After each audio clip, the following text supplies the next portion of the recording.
Hello bachcho, let's see this question.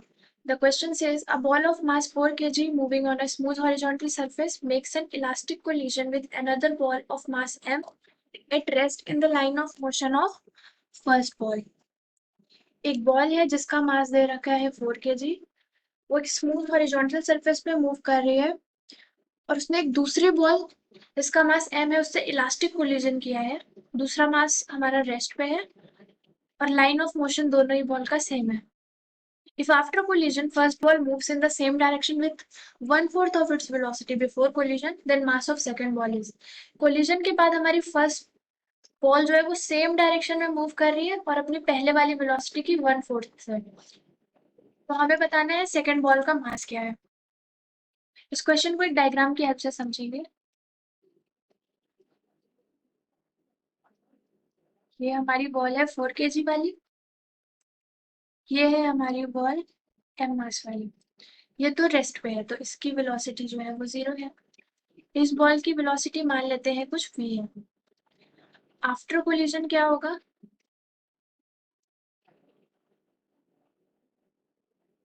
After collision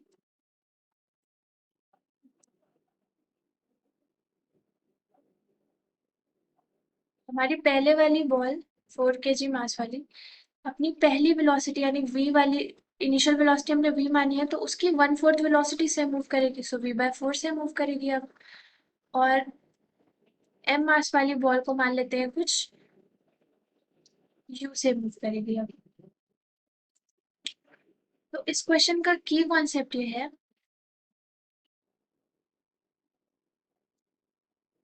क्योंकि net external force जो है इस पूरे सिस्टम पे, दोनों बॉल वाले सिस्टम पे 0 है, यानी dp by dt change in momentum पर यूनिट टाइम भी 0 है। इसका मतलब हमारा चेंज इन मोमेंटम क्या है?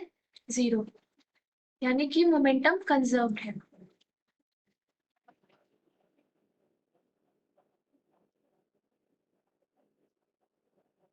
जो इनिशियल मोमेंटम है हमारा v इनिशियल, वही होगा फाइनल मोमेंटम के बराबर।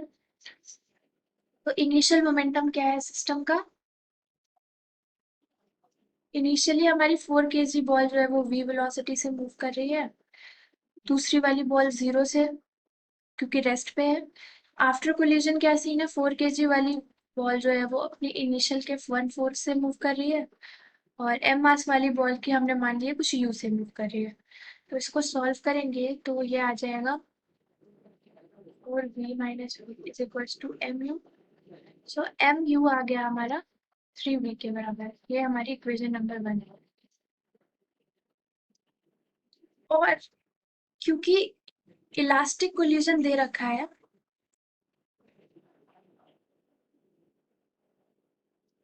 मतलब ई हमारा कितना है 1 और ई कितना होता है वेलोसिटी ऑफ सेपरेशन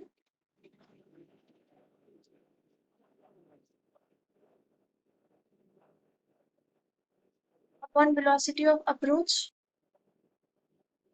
तो वेलोसिटी ऑफ सेपरेशन कितनी है?